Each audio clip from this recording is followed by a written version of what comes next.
Este episodio de la Estrategia del Día es traído por la Conferencia Anual del Council of the Americas en Buenos Aires. El próximo 20 de agosto participa en el principal foro que reúne a funcionarios gubernamentales, líderes empresariales e inversionistas para analizar el escenario económico de Argentina. Regístrate en as-coa.org.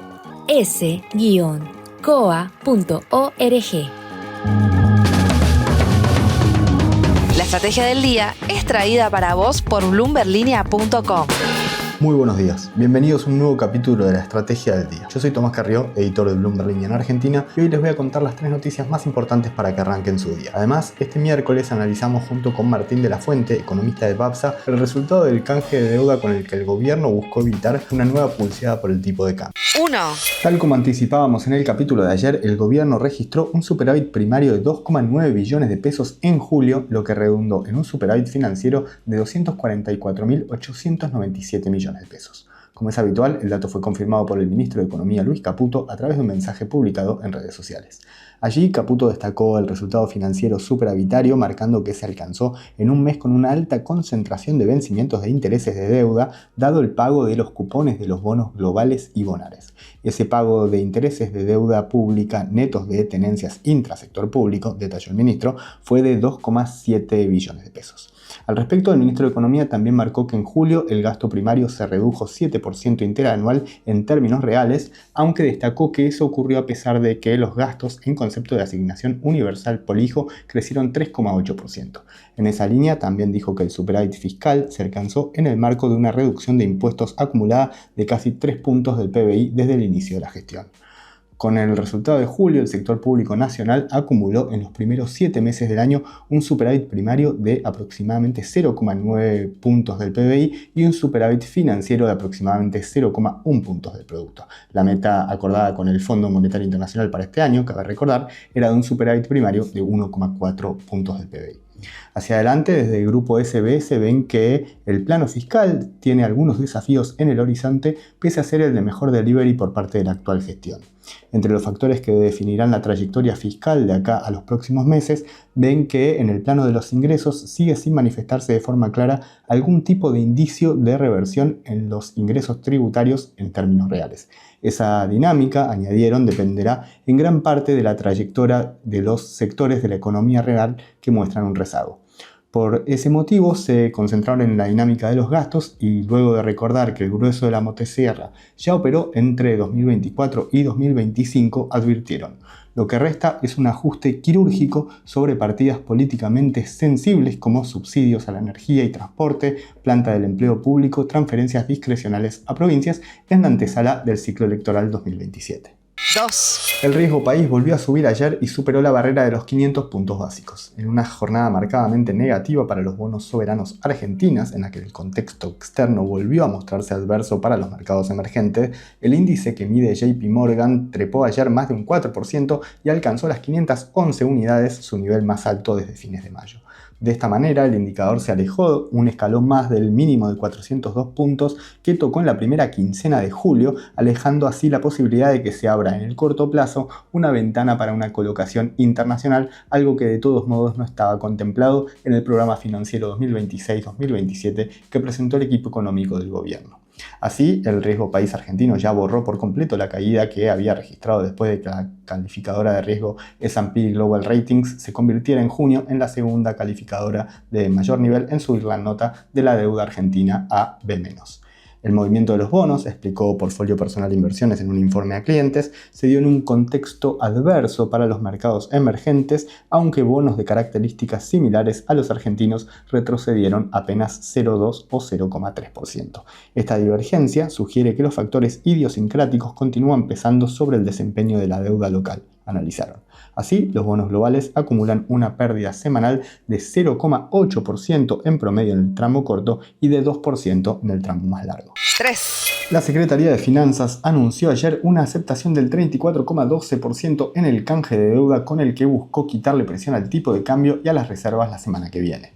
tras haber recibido ofertas para canjear vencimientos por la letra dólar link con vencimiento a julio por un total de 1.737 millones de dólares, adjudicó un total de 1.354 millones de dólares de valor nominal en las letras con vencimiento en septiembre y octubre, de los cuales 1.213 millones de dólares, casi un 90%, se concentró en la letra más corta.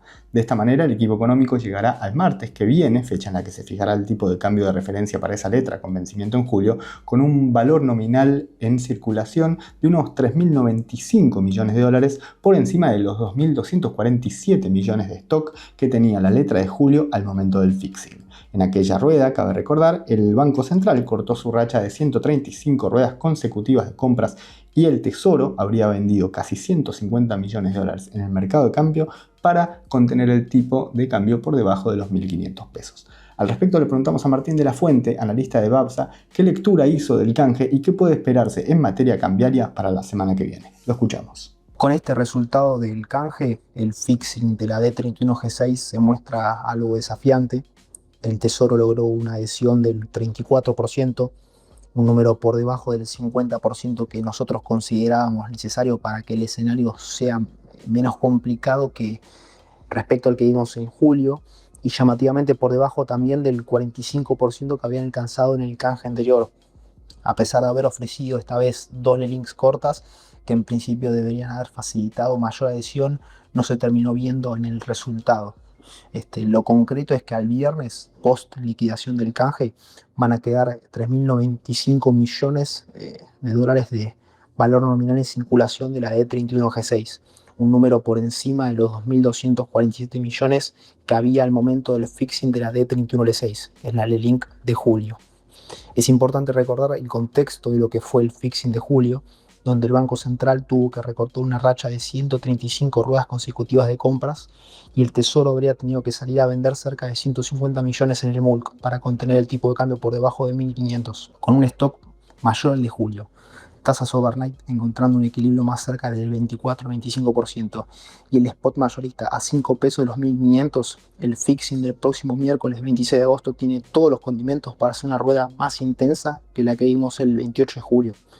La diferencia radica en qué tan activo esté el Banco Central en futuros y en la curva dólar linked para contener esa demanda de cobertura, como lo hizo en el fixing anterior.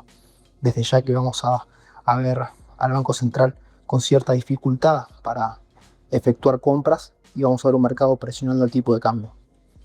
Antes de pasar a la frase del día, veamos rápidamente cómo van a abrir hoy los mercados. El S&P Merval cayó ayer 1,9% en pesos y 2,3% medido en dólares en una jornada decididamente negativa para los activos argentinos en Wall Street, en la que los ADRs cayeron hasta un 4%. Los bonos soberanos en dólares de ley extranjera tampoco pudieron escapar a esa dinámica y retrocedieron entre 1 y 2,9% a lo largo de toda la curva, lo que impulsó al riesgo país a tocar los 511 puntos, su nivel más alto desde mayo. El dólar mayorista, por su parte, trepó 0,5% hasta los 1.495 pesos y el minorista cerró en 1.515 pesos para la venta en las pantallas del Banco Nación.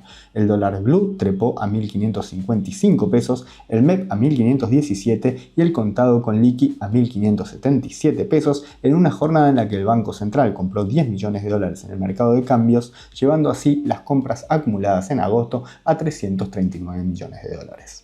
La frase del día. Pese a la suba del riesgo país y la caída de bonos, el gobierno de Milei celebró la mejora en otro indicador que sigue con especial atención. La inflación mayorista registró un alza de 0,8% en julio, anotando así la variación más baja para ese mes desde 2019 y el registro mensual más bajo desde mayo de 2025. Y al final, julio empezó con cero, inflación mayorista igual 0,8%, escribió Milei en redes sociales en alusión a aquella promesa de que la inflación empezaría con cero en agosto de este año, más allá de que la promesa correspondía a la inflación minorista.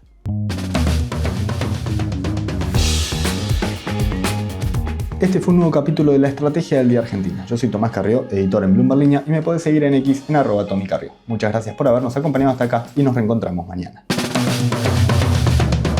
Esto fue La Estrategia del Día Argentina, escrito y narrado por Francisco Aldaya. Producido por Arturo Luna y Daniel Hernández. Que tengas un día muy productivo.